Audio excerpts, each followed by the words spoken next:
Alex Wek, you're an inspiration to so many people. You really, and I don't use that term lightly, you were defiant about your aesthetic, about your look, defiant about being black in a mostly white modeling world. What's your message to young women who feel like they don't fit in right now? Wow. What is the message? What is not the message? I think that's what the question is. I think the message is everything. It's to be able to let our young people know that you can be yourself. Nothing can get in the way, not your color of your tone of your skin, not your features, but really to be able to share your story, your history, your family. I always truly believe no matter if you sleep on the floor, you sleep in five-star hotel, you travel the world, that doesn't make you any better. It still gives me goosebumps or any worse. It only reminds you that values are values and morals are morals. And it's not very easy to convey that through. And I think it's very important when that takes place, where everybody comes together, such as tonight, this afternoon. It's just something that you can comprehend, and which is be yourself, and it's okay to be yourself. And we can really persevere because the world is faced with so many challenges. And that's why I'm here to speak in behalf of the young girls, education. My father worked in both of education. He passed away before, I moved and seek refuge in England.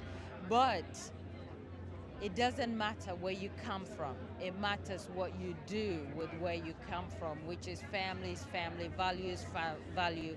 Education is important. Girls do not have to stay home because they have their period.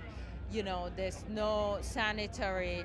And I am really applauding those like H&M that really put the money where their mouth is, because after all, this is the number one. Without education, like my father said, you can lose everything, but you can't lose your education, you can't lose your knowledge. Uh, Alex Wek, you were 5 years old when civil war broke out in South Sudan, where you come from. When you look at what's happening in South Sudan right now, what is your message to both sides of this conflict? For me, growing up and losing my father and seeing so many family, it's been a bloodshed of not just one decade, decades. Heartbreaking. But going back after the 1 year anniversary of the independence, there's hope.